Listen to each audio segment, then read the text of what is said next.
Hello dear students, I welcome you all to the world of object-oriented programming. We are going to have an overview of the concept class today, which is the basic foundation for entire object-oriented paradigm.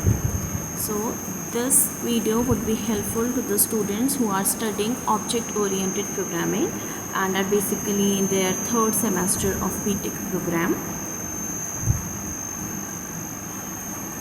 So we have given the title to the session as Welcome to the Class.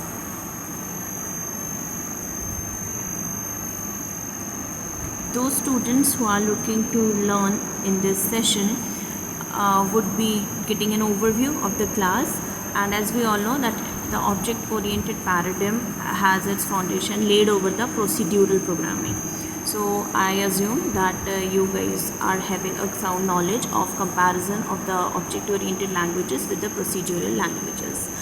After this video, if anyone is interested, then they could learn more about encapsulation and data abstraction, then the relationship, the another important concept of the classes, followed by polymorphism and strings.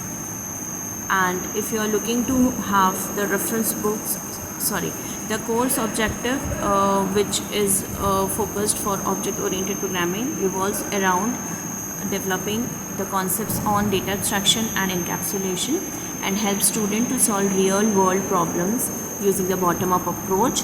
And the course outcomes after the entire object-oriented paradigm are that the students are able to understand object-oriented programming, the conditional statements and the decision making problems. The students are able to understand the real world scenario using the unified modeling language, and the students can apply the concepts of objects and classes to the real world project development. The textbooks which the students can refer are Timothy Budd, a book titled on an introduction to object-oriented programming, and the other book is by K.S. Holtzman and Gary Cornell, termed as Core Java. This focuses on the Java fundamentals. And the other books are Object-Oriented Analysis and Design by G. Bush, followed by 3 more books.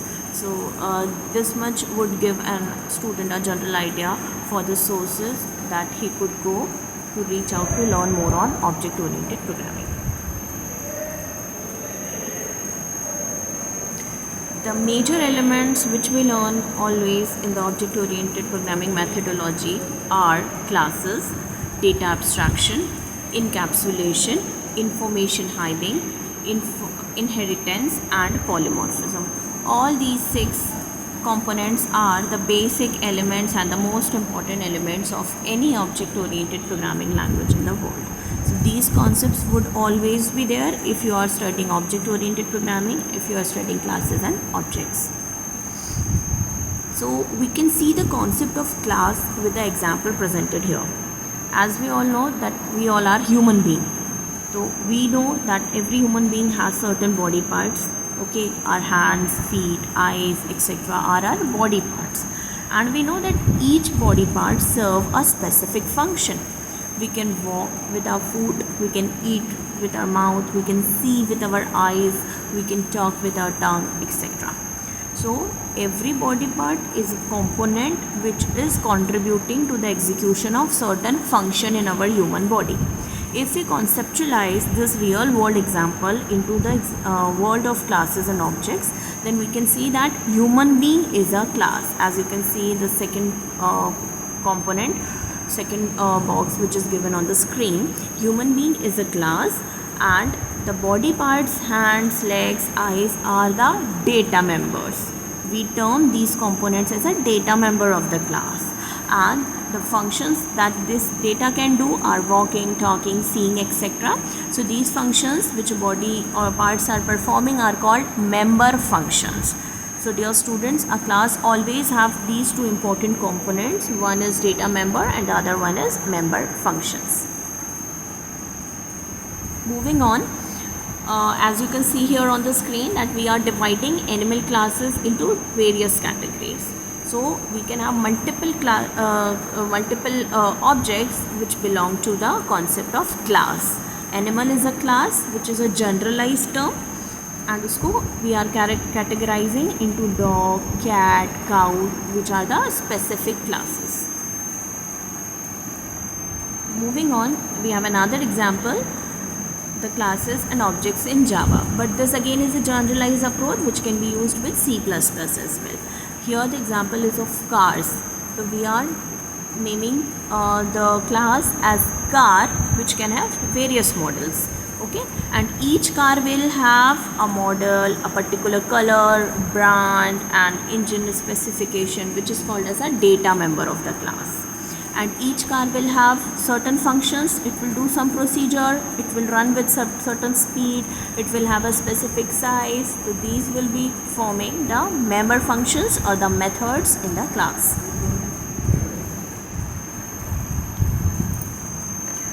We can at this stage give a definition to the class. A class describes the content of the objects that belong to it. It describes an aggregate of data fields and the operations. In other words, a class is the basic building block in the language C++, which leads to object-oriented programming. Class is a user-defined data type which holds data member and member functions. This we have seen in earlier examples as well. And a C++ class is like a blueprint for an object. Another definition that we could use is a class is an extension of a structure used in C language. This is a very important point that you can learn by heart. We are actually extending the concept of structures in C language to that of a class in C++. So a class combines different data elements into a single entity, and class is a user-defined data type to declare the variables as well as functions. These three are the very simple definitions which you could use for your examination purposes. After classes, we have the important term called as object. An object is an element of a class and it always describes the behavior of the class. And the object is the actual component of program, while the class specifies how instances are created. So dear students, until and unless we do not create an object, a class structure will have no purpose in our programming. Okay, it is with the help of an object only that we could access our class. And methods are called the actions which an object is able to perform. The object can send messages to other objects to execute the functions. So this all forms the basic definitions. Moving on, here we have the introduction of object in our diagrams. So I assume you all are understanding what is a class. Class is a component which has data members as well as member functions, which you could see in the left side of the screen. And object is an instance of a class which is defining the characteristics and behaviors of all the members of the class. Okay, so you will find numerous examples around you where you can relate them to the classes and objects, and every time in the project development we are connecting the real world entities to that of classes and objects. As you can see the example here, if we are taking the example of football games, soccer players, they have their name, they have their ID numbers, jersey numbers, and they can perform certain functions. Okay, so this illustrates a very good example of classes and objects. Then the next block shows the example of a car, which we saw in the earlier slides as well. A car again has data members as the plate number of the class, car location and the speed of the car, etc. And the functions which a car can execute are moving the car, parking the car, etc. On the other hand, there are two more examples. One, we have a circle class. In the circle class, the data can be the radius of the circle, the color of the circle, etc. And consecutively, we can create the functions for the class. Then our student is another class, and dear students, this is a widely used example. You will find every other example on the student class. The student can have his name, grade, department, etc. And he can carry out the functions of getting the data and printing the grade, printing the data, displaying the data on the screen, etc. So far we have seen quite a few examples which illustrates the concept of classes and example of objects. Here again there is another example. One on the upper side is that of a student class, and on the bottom area you are finding the example of a car class. So I would suggest you all to read numerous examples around you and identify the classes and objects. For example, try to learn that the Facebook system has how many classes and how many connected objects. Then try to learn for a bank customer what are the suitable classes and objects, and what are the data members and the member functions for a bank customer. Here on the screen you have a classification between the objects and classes, and this could help you for the exam purpose as well. Object, first point says that object is an instance of a class, whereas the class is a blueprint. Class you can say is the superset, okay, and under which we are creating objects. Then the second point says object is a real world entity. This point I am telling you almost every other moment. And class is a group of similar objects. So whenever you are grouping the same objects, you are actually creating a class. The third point says object is a physical entity, whereas the class is always a logical entity. Fourth point says object is created many times as per requirement, but the class is always declared once. The fifth point says object allocates memory when it is created, and the class never creates or allocates memory when it is created.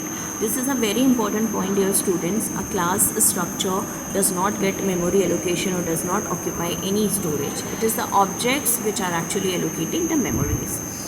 The next point says the syntax through which you can create an object in the language and with a new keyword. And similarly on the other side we have the structure of the class, and this I assume that so far you have seen quite a few examples and studied as well, so you know the structure of a class and the syntax to create the object of the class. The last point says the methods which are used actually in Java language to create the objects, and in most of the languages to create a class you only need to use the class keyword. So go very well through this classification.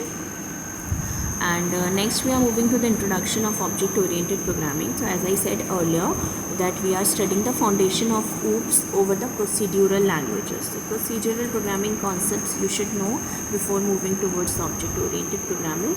And the object oriented programming itself begins with the concept of classes and objects. So the class, the data, objects and functions will be there always in OOPS. There are certain advantages of object-oriented programming, that these languages are faster and easier to execute. The object-oriented programming provide a clear structure for the programs, and object-oriented programs are very reusable and indeed are actually very secure, and they have shorter development time. Okay, so the languages like C++, Java and the Python would be offering these advantages which you are seeing on screen. Moving on, here on the slide you are actually seeing that how the objects are communicating.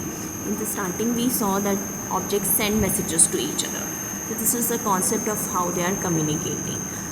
The objects are passing messages to each other and they are manipulating the data and the member functions contained in the other objects. So organization of the data and function in object-oriented programming is another important element which you must go through. And it is generalized concept that in object-oriented programming we are keeping the data members as the private and functions as the public. Okay, so when you create a program, and I will be creating more material on it in further videos, so you can very well understand that how private and public access is affecting the data members and member functions. Now we move towards the conclusion. Once again, here there are certain characteristics which are actually offered by the procedure-oriented languages. For example, COBOL, Fortran and the C languages. Okay, so you must know very well the major characteristics of procedure-oriented first. Then only you can understand the object-oriented concepts. The procedure-oriented in short is termed as POP, and these languages emphasis on doing algorithms, on functions, on doing things, on how to accomplish a task. Okay, this is the major concern of POP. Whereas object-oriented languages focuses on what, what to do, what the data is, what the data member and member functions are. The second point says that the procedure-oriented programming languages are dividing the programs into functions, into sub-functions, and procedure-oriented languages always share the global data. They are manipulating the global data. This actually is a drawback, dear students, because this point affects the security and the accessibility of the data.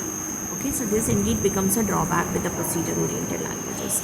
And the procedure-oriented languages are moving around function to function and are transforming one function into another form. Whereas the features of object-oriented paradigm, as we saw in the initial slide as well, there are objects, there are classes, there are abstraction, encapsulation, inheritance, and polymorphism. So in further videos, we will be discussing these terms one by one in very detail. And the object-oriented programming offer a little bit of demerits as well. Here the compile time and the runtime overheads are there, and the programs are inefficient because you need to know the structure of class, objects, and very wisely you need to implement them. Otherwise your program would make you run into trouble. The program size is usually larger in object oriented programming because you always need to start with the concept of class structure. Okay, so gradually your program size will increase, and the programs are usually slower because the language is focusing on the compiler for compile time and typecasting and type checking purposes. And these languages are not suitable, especially C++, not suitable for the simple application program development because it has lots of complexity. The program code, as in we said, will be very complex and could be very long. Hence, we avoid using the languages, C++ language for simple applications. So this all about the class concept. I hope a little bit of support and idea you all might have got. So keep watching for further discussions on the other elements of object-oriented paradigm. Bye. Have a great day.